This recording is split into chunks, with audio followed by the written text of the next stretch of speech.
So it seems that Abaddon's campaign into the Arks of Omen might be off to a faltering start. The rules updates aren't looking so great for Chaos Marines, but let's talk about the changes in full.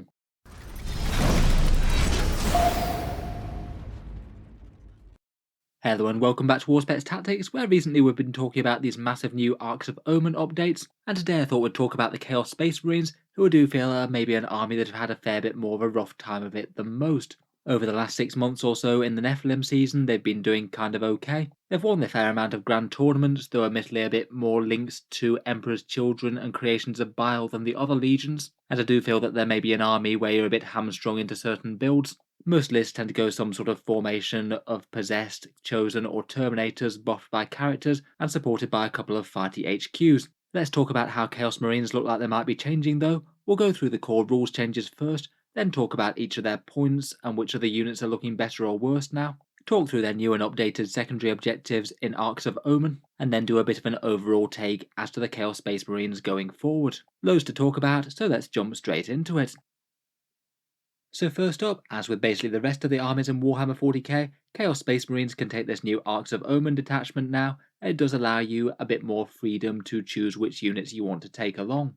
I think for Chaos Marines in particular, the 4 HQ slots will be pretty handy. Most lists tended to build around battalions before, and that would usually mean that you only could take 3 HQs, and the Chaos Space Marine ones are really good. Might not change the most for armies that are still taking Abaddon alongside 3 HQs, but for those who aren't taking the Despoiler himself, then it looks like you've unlocked another slot, so you could have things like, say, Lord Discordant, Demon Prince, Master of Possession, and a Dark Apostle if you wanted to. If you'd like, you could also take an extra Demon Prince for an extra CP if you wanted. That's due to the heroic support stratagem, though I do feel in general Chaos Space Marines tend to want to spend as many CP as possible on Warlords traits and relics, as again theirs are very good indeed. Another option for Chaos Space Marines is that you don't necessarily need to take troops if you don't want to.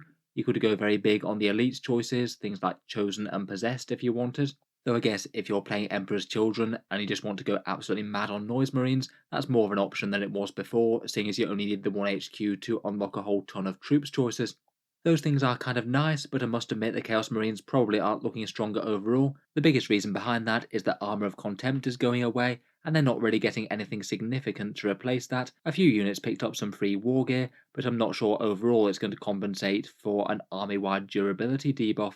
When the Space Marines have lost this, they've basically got some massive points cuts across the board. The same just really isn't true of Chaos, and I feel it's a bit unfortunate that some of their less competitive choices, maybe things like Obliterators or Raptors for example, didn't maybe get a small points adjustment to take into account Armour of Contempt. Overall, as an army, it's going to mean that in general there's a bit more value in the units with the invul saves, demon engines, and the demonkin, and a little bit less value in units that had a 2+ save that really liked Armour of Contempt. I guess, say for example, Chaos Terminators. As part of the change as well, it means that the Iron Warriors will revert to their original Legion trait. They no longer turn off wound rerolls, instead they basically get sort of mini Armour of Contempt that only functions against AP-1 or AP-2. Overall, I think that's a bit of a decent side grade. I'd say if anything it might actually be a small buff to Iron Warriors. I think a lot of people are going to be running AP-1 and AP-2 again as Armour of Contempt has gone away in general, and that will help out quite a lot against those.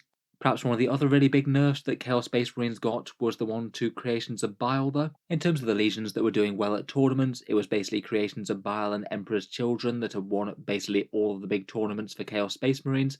Creations of Bile's main thing is that they fight in death if the enemy kills them in combat. Now that's only going to happen on a 4+, so it's going to add up to just far less damage overall. I'm really not certain if it'll still be tempting enough for people to play Creations of Bile as their most competitive choice.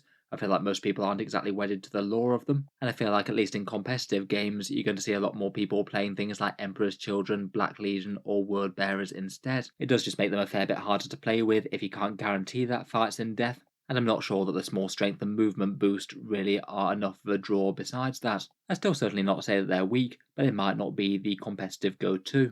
Otherwise, for a slew of more minor changes, I feel like the Allies rules is actually really quite nice for Chaos Space Marines. It means that you can take Command Point 3 Chaos Knights or Chaos Demon Patrols along now.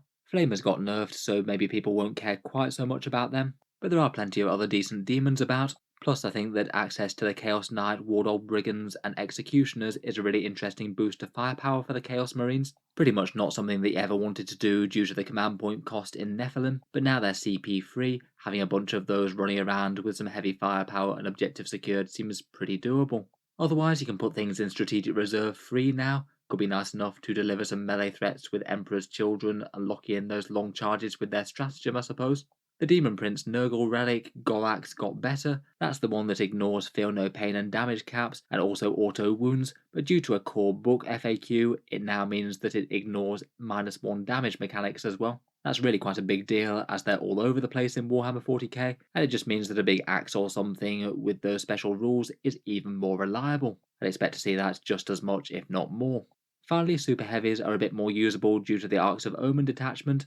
I feel like actually given the points drops, perhaps the Greater Brass Scorpion might be one of the single best picks for those. They put it down quite a lot of points where the Lord of Skulls remains the same. Overall though, I do feel that Chaos Space Marines have caught a lot more nerfs than some of the other factions in this Arks of Omens thing. Armour of Contempt, Creations of Bile, and some points nerfs, I feel like they are probably losing more than they're gaining. Talking of points changes though, let's talk about the positives and the negatives. First up, we've got the HQ choices and troops. I thought I'd start out as well with the nerf to the Mark of Slanesh, which now costs an extra 5 points over the 15 that the marks normally cost. Won't apply to every single army, but I do feel that the majority of the most competitive Chaos lists tended to be running Mark of Slanesh, to give things like Delightful Agonies to Terminators, or used to that Prayer to the Gods where you get to advance and charge, never mind the fact that every Emperor's Children unit needs to buy it in, so nerfing this is a pretty direct nerf to Emperor's Children as well. They're going to have a few less points to play with. Overall, again, I would argue that this is probably bad news for Chaos Space Marines as a whole. I think the mark's still worth it, for Delightful Agonies in particular, but it's just a little bit more painful to pay for than it was before. The next really significant points increase is to Abaddon the Despoiler. He goes up from 300 points to 350, a 16% points increase, and I feel like it successfully puts him out of the category where he's going to be just auto-included to every single Chaos Space Marine competitive list, which did seem to be more or less where he was before. Only a few lists that did well at tournaments tended not to run him. Realistically though, even though 50 points is a lot, it's not actually that big of a relative percentage increase. I think he's still absolutely fine at that points cost, particularly in Black Legion. He's just got a really powerful combination of being hard to kill, massive melee damage, and some great buffs, and I think he's still definitely going to see play. He has had another minor nerf as well, in that he doesn't have a Supreme Command attachment to go in anymore, so I guess he will be competing against that 4th Chaos HQ that you might want to run. Plus, you wouldn't just be adding him in to, say, a Chaos Knight Wardog army anymore, like a few competitive lists seem to be before. Overall, a bit of a nerf to the Despoiler, I think, was something that I was kind of expecting. It does probably create a bit more Codex internal balance, making him less of an auto-include, but seeing as he was one of the stronger options for Chaos Space Marines, again it's a pretty direct nerf to the power of the army. Otherwise in HQs, the Lord, Terminator Lord and Sorcerer all get free war gear. I'm not sure it's the biggest deal in the world. I guess it means that you can get some free combi weapons, or have your Lord slightly more punchier in melee. The Thunderhammer still costs 10 points though. And overall, I would still rate the Sorcerer as inferior to the Master of Possession for the most part, and the Lords and Terminator Lords largely behind Demon Princes and Lord Discordant. Still though, I think a few Chaos Space Marine builds would want them, either just because they're a fluffy leader for your army, or because they can bear some interesting Warlord traits and relics and things. Some things are locked to infantry only. In terms of points buffs though, I feel like one of the most important changes that they made in this one is the boost to Legionaries. Kind of similar to units like Death Guard Plague Marines and a bunch of the Space Marine ones in this update, the Legionaries get some completely free war gear. They don't have to pay for anything besides that Balefire Tome if they want the Psychic cast. Everything else is free. You get a free heavy weapon, either something like a Reaper Chain Cannon or a Las Cannon. Both are nice. A free special weapon, maybe a Let the Galaxy Burn Flamer or a Plasma or Melter Gun. Some sort of combat weapon on your Sergeant, and a Chaos Icon as well, which is very nice if you've got a mark. I think Legionaries were usable enough already, though I feel that with Arks of Omen making troops non-mandatory, there's a reasonable chance they would have been dropped en masse. I feel like these changes might actually put them in the place where you might want a squad or two of them to hold home field objectives. They can contribute to firepower just a bit better with the free heavy and special. I guess it's not all good news for them, seeing as the Armour of Contempt is going, so as a squad they will be less durable. But I think they'll still see plenty of play in armies like Black Legion that really like their troops. They're quite good for that stratagem where you get to secure objectives a bit better. Finally, for the troops choices, the cultists also get a little bit of free gear, either a free flamer or free stubber. Won't exactly change the world, but every so often that might off an enemy infantry or something. I guess it doesn't hurt them. That's not all though. As well as that, we've got a nerf to Terminators, plus quite a lot of buffs to a few different vehicles. First up, I kind of feel that the Terminator nerf is kind of bad news for Chaos Space Marines, plus I sort of feel like it wasn't exactly the ideal fix for them. Lots of lists run Terminators admittedly, but it's usually just because you can put some crazy durability upgrades on them, like the Black Rune of Damnation, Illusory Supplication, Delightful Agonies, and more. The unit now goes up from 33 points to 36, so they're a bit less effective than they were. Plus, they've also lost Armour of Contempt, so if they don't have all those durability upgrades going, then it means they're just going to feel a bit lackluster. I feel like the balance pass might have punished the units for its big defensive synergies, so it just means that if you're not taking them with all those buffs going, then you're probably investing in a slightly underwhelming unit. It does feel a bit silly that compared with the Loyalist Terminators now, these guys are basically 36 points or 41 with a Power Fist. The Loyalists are 33 points with the Power Fist. I guess the fact that these guys are going up means that Chosen and Possessed are going to be relatively better at competing with them. They've both got their positives and negatives, and both are a bit weaker without Armour of Contempt. Previously, with Armour of Contempt existing, I would have rated the Terminators higher, but now I think it's a lot closer with Chosen. Besides the Terminators though, a whole load of Chaos Space Marine vehicles got a small boost in some free gear. I feel like that was quite a nice change for Games Workshop, as it actually makes them just a little bit more usable now. I feel like the non-core vehicles in the Chaos Space Marine roster were some of the weakest in the Codex. The Hellbrute is now just 105 points regardless of any gear. A twin las cannon would have previously cost you 20 points, now it's free. I feel like this guy, maybe adding in a Mark of Tzeentch for a bit of durability, really isn't the worst choice in the world now. A stompy little distraction, moving up the board with a little bit of anti-tank fire, and a bit of counter-charge threat if the enemy gets close. Still not sure it's going to be top tier competitive, but being able to choose your favourite gun, no points asked, isn't the worst thing. Otherwise, the Indomitable Toughness 9 Soul Shattered Lascannon Land Raider now gets a free Combi Bolter and a Havoc Launcher. Certainly doesn't hurt it, I guess. A little bit more firepower there. I'd take the Predator Annihilator over the Predator Destructor due to those Soul Shattered Lascannons, but the sponsons on this thing got a lot cheaper. Previously, 2 Heavy Bolter sponsons would have cost you 30 points. Now they're entirely free, and if you want to make them Lascannons instead, then instead that's just 20 points extra. That's really quite a significant boost if you're running some Predators with Heavy Bolters, and Heavy Bolters are going to be a bit more relevant now Armour of Contempt isn't a thing. I feel like it might well be worth running some numbers against things like Obliterators or Havocs again. This might be finally getting to the point where Predators are kind of usable once more. The Vindicator is 130 points, the Siege Shield is free now. Pretty nice, as I think I'd usually want to take that anyway for the 2+ save, though again this isn't exactly going to be a direct durability upgrade as it has lost Armour of Contempt. This guy gets a free combi weapon or Havoc Launcher as well, and they were usable enough already. I feel like this definitely increases them compared with the rest of the Codex just that little bit more. The Defiler's interesting in getting a small points bump from 165 to 175, but again all the gear is free. Overall I'm still not sure that it's particularly efficient, but definitely less bad if you did want to take some fancy gear on it. Finally, the Rhino gets a free extra combi bolter and a Havoc Launcher to bolt on. Chaos Rhinos do actually put out a surprising amount of small arms fire now. If you're going to be transporting your Chosen or something about in them, then they're a bit more dangerous than they were. Just one Rhino can put out a surprising amount of threats to light infantry. Again, I would bear in mind that these vehicles are all a bit of a side grade, seeing as they're losing Armour of Contempt. Getting free gear does make them just compete a little bit better though with the other units in the Codex. I feel out of these, the Rhinos, Vindicator and Hellbrute might be the most interesting picks. Maybe the Predator might be getting towards the numbers that it needs to compete now though. Finally, for Forge World units, we've got the Blood Slaughterer, Chiton Ravager and Brass Scorpion. These are basically all Cornate Demon engines that went down. The Blood Slaughterer is down to 125 points from 140. It's a cheap enough distraction melee unit with a harpoon. Otherwise, the Chiton Ravager is the Cornate sort of mini-knight type thing, 400 points down from 440.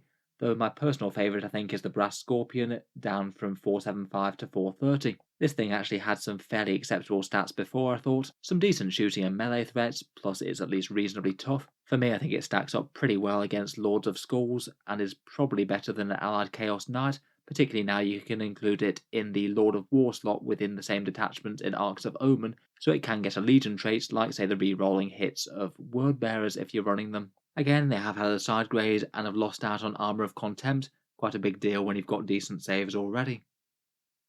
That's the points changes, but let's talk some objectives. These are the new ones from those Arks of Omen missions, and they have made the Chaos Space Marine secondaries a bit better, as basically before I thought they were generally just quite bad. The core faction has 3 secondary objectives, and then each individual legion gets 1 extra one, meaning that the Chaos Legions and the Space Marine chapters generally get a little bit more option than most armies in the game. For the generic ones, Rise to Glory is the one where you've got to have your characters kill enemy characters, monsters or vehicles. Previously it was just melee, now it works at range as well, though most of the Chaos characters aren't particularly exciting at range. I guess maybe the Lord Discordant might get the odd kill with a Bale Flamer. I still think this one's a bit on the weak side. It means that you need to have multiple strong smash characters, plus good targets in the enemy army for them. Definitely not unusable, but hardly one that you're going to be picking every game. The Long War I think might be the most improved one. This is one where you basically get points for killing enemies on objectives or taking objectives off the enemy that they held at the start of their turn. 1 victory point per enemy killed and 2 victory points for taking an objective, up to a maximum of 4 victory points per turn now. Previously it was 3, and it does mean that if you have quite a good turn of pushing the enemy back, then you will score quite high. Overall, I think that this one's quite a solid pick now. It's probably not one that you're going to max or anything, but I feel like it's just one that you will reliably score points on just by doing what your army wants to do anyway in taking the primaries. Feels like it's a fairly safe pick. We'll probably score an extra victory point or so over the course of a game. Finally, there's For the Dark Gods, a Shadow Ops one where you have to do actions in the centre of each table quarter to consecrate them to the Dark Gods. The action completes at the end of the command phase unless the unit has objectives secured, in which case it happens a bit quicker. And there was a small buff to this one in that you can do it within 6 inches of the centre of the table quarter rather than 3, so I suppose there's a bit more chance that your units might be able to do it and also hide away. Not a major change though, I'd still say that that one's kind of okay. There's quite a lot of other Legion specific ones in the Shadow Ops category, plus Raise the Banners is kind of quite good anyway. Overall, it's small improvements to all of these 3, though I would say that the Rise to Glory one and For the Dark Gods aren't particularly big buffs, only really the Long War I think is reliably going to score you all that many more. Otherwise, we've got 8 different objectives for the Legionaries. Previously, I would have rated them as generally even more terrible than the standard Chaos ones for the most part. The Creations of Bile 1 and the Word Bearers 1 were quite good, and I feel like the Black Legion 1 and Red Corsairs, they were alright. The Alpha Legions 1 means that you need to do actions near the enemy's deployment zone. It's now buffed in that it completes at the end of your turn, so it's a bit easier provided you can get the units over there. Still, it does mean that you need to get infantry units all the way up the board towards your opponent's half of the board. Kind of feels like it's going to be one that you do well if you're basically winning the game anyway, or less so if you're not. The Word Bearers one is just a little bit better. If you only manage to do it once, you score 3 victory points rather than 2. This is the one that you need to do actions in the centre of the board with the icons, apostles, or psykers. In general, I'd hope that you'd be able to do it more than that, so it's basically unchanged. The Red Corsairs one is in the Shadow Ops category as well. This one is where the infantry and bikers do actions to basically carry off loot from objectives, but you can only start the action if enemies aren't on the objective already. It is a bit easier to do the action in that it completes at the end of your turn, but it does mean that if your opponent has already got to an objective and they're trying to take it, you're not going to be able to do the action even if you could kill their unit by the end of your turn. Still seems kind of fine to be honest. It is solidly stronger overall and was kind of usable before. The Night Lord's No Mercy No Respite one means that you get victory points for enemies falling back, failing morale, failing actions, and a chance when you kill them in melee. It doesn't appear there's any real changes to that one, so it's still kind of situational depending on what army you're fighting. The Iron Warriors have a kind of annoying one where you have to blow up objectives that your opponent sets up. You now get 4 victory points if you blow them up within 6 inches of the enemy's deployment zone, though I still don't think that that's going to add up to it being a good secondary to take. I feel like Iron Warriors, being a bit more shooty marines on the whole, don't really want to be sending loads of units charging all the way over to your opponent. Probably better off to go with something like Banners. The Emperor's Children have their Adorn the Canvas Eclectic one. This one's got a lot better, I think.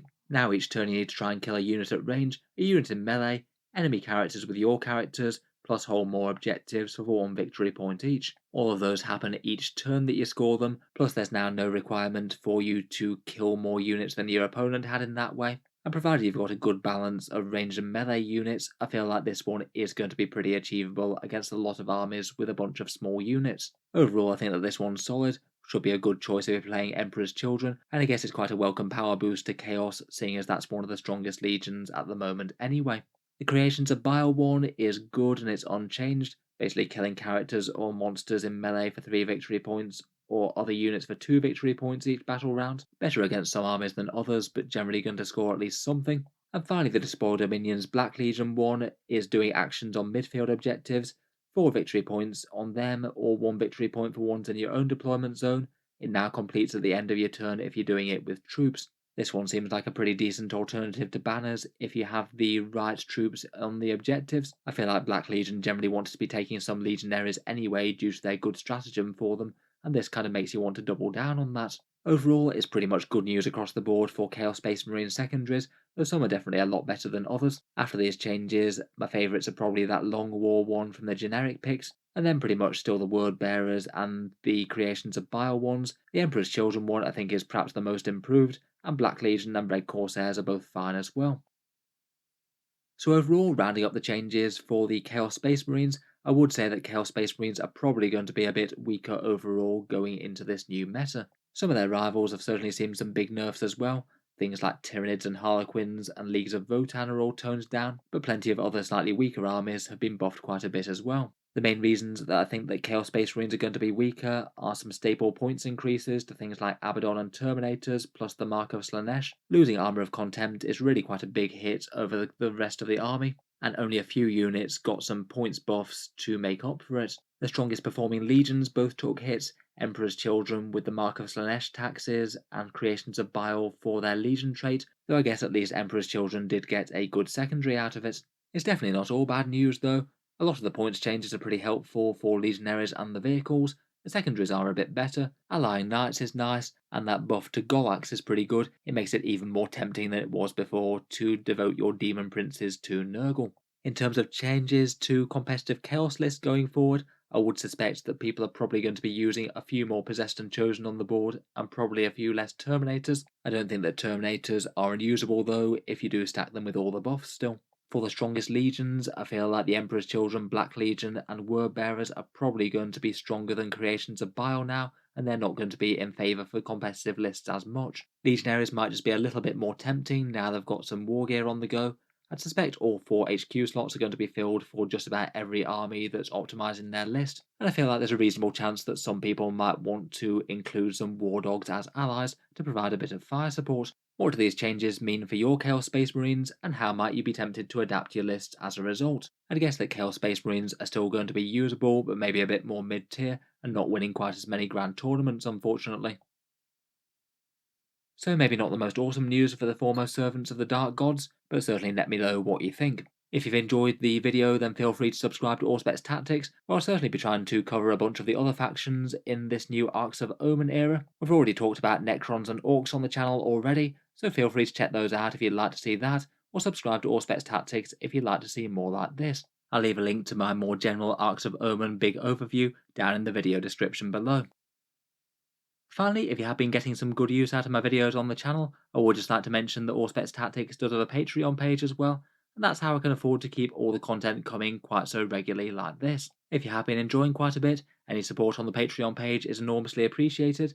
Channel patrons do get a few advantages, seeing certain videos early, regular votes to see what sort of things happen next on the channel, and automatic entry into the regular prize giveaways with a chance to win some really big model kits each month. If any of that sounds good to you, or you'd just like to help support, the link is down in the video description. In any case, a massive thank you for listening, and I'll hope to see you guys next time.